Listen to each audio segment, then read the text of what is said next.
Now that we've identified our defects, a big chunk of particle here, and we've got a chip missing of gel coat here. What I'm going to do is I'm going to dig around the edges. I'm going to dig the particle out and then dig the edge around the chip. Obviously we don't want the defect in there anymore, but we want to rough up the edge around it so that the material will stick to it easily.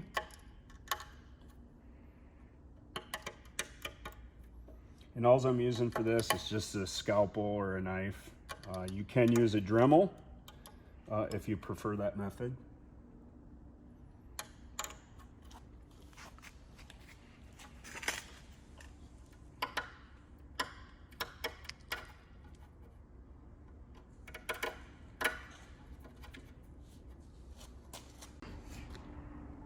In your patch kit, you'll receive a box, label, and everything will be as seen, with the exception that there will be packing peanuts in here and taped shut so it does not open. You have instructions, MSDS sheets as well for the two chemicals involved, the catalyst or the organic peroxide and the gel coat itself. You also get a list of the liquids, the two liquids that are in there and the quantity of those liquids. On the back of that is your directions for the patching. Organic peroxide. This is the chemical in which if you get this on your hands, anywhere else, just wash it off within a reasonable amount of time with soap and water. What I'm going to do first is add my gel coat. Go ahead and add 30 milliliters.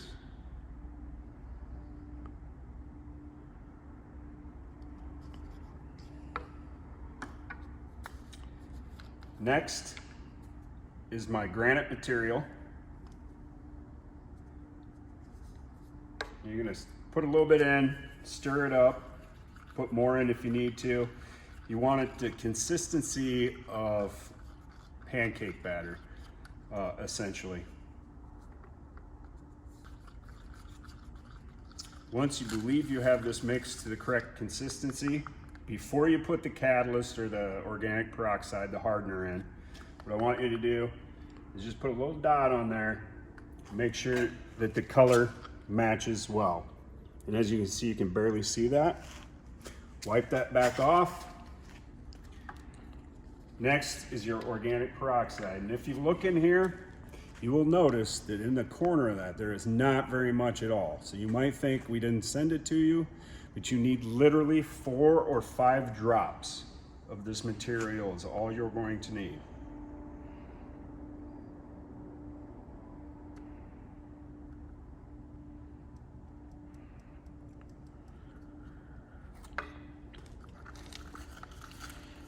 Mix that thoroughly.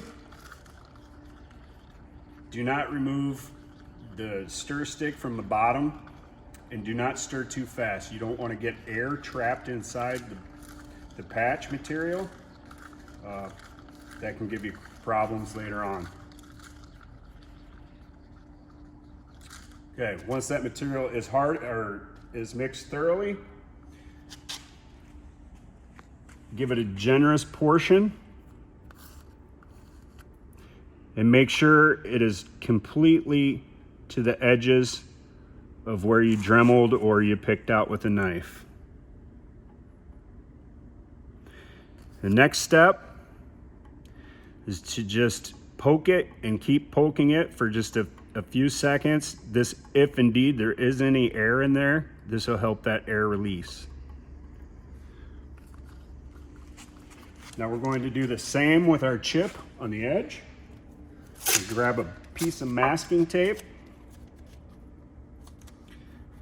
put right on the edge.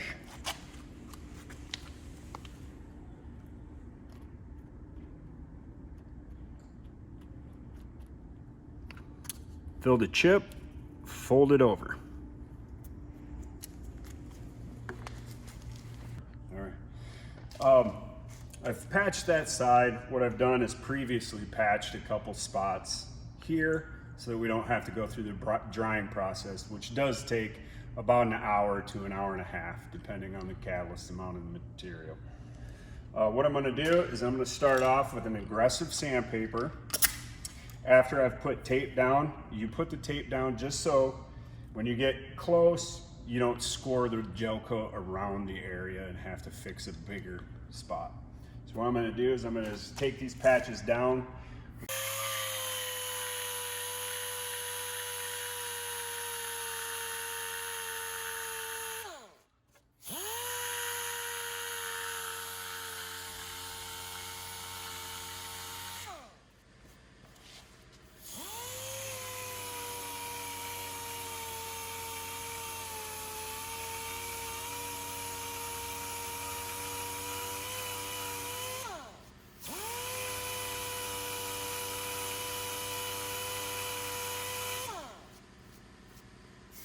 And as you can see, the tape itself allowed me to see where I'm getting too close with my sander. So what I'll do is I'll take another piece of tape, put it over that area, and continue.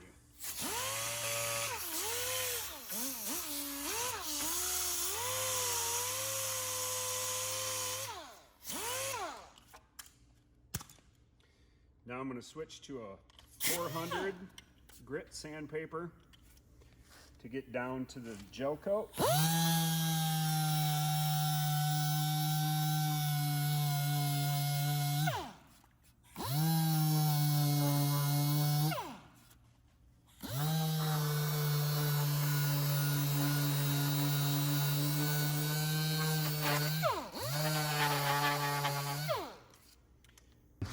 Now I'm going to finish with an 800 grit sandpaper. Before I do that, at this time I'm going to take the tape off.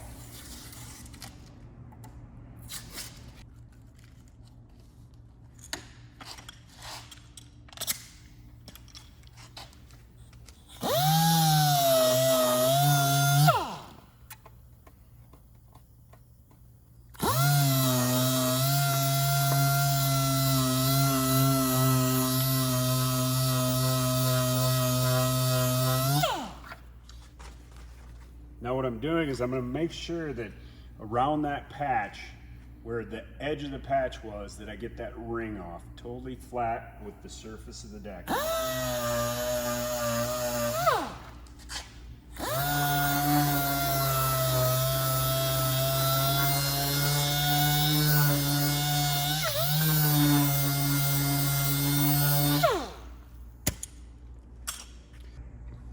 Next step is you're going to apply Windex or water. Just a little squirt. And this is strictly so the top, as you buff it, doesn't heat up too much and discolor. Got some buffing brick. You can get this, I believe, at Menards and in Home Depot. It'll probably be in a smaller quantity.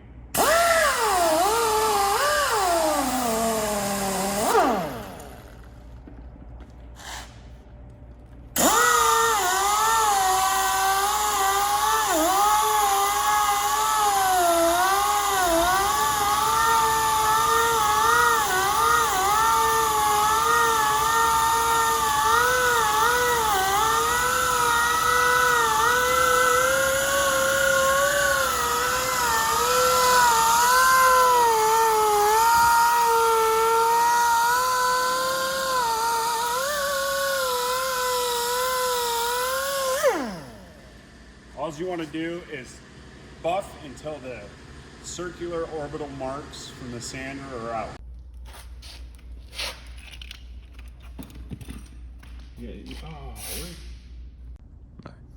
As you can see, this is the finished product. If you have any questions or hiccups during your trial and error process, you can go ahead and call customer service. They're more than willing to help with people. And if need be, they will contact us in the plant as well. Have a good day.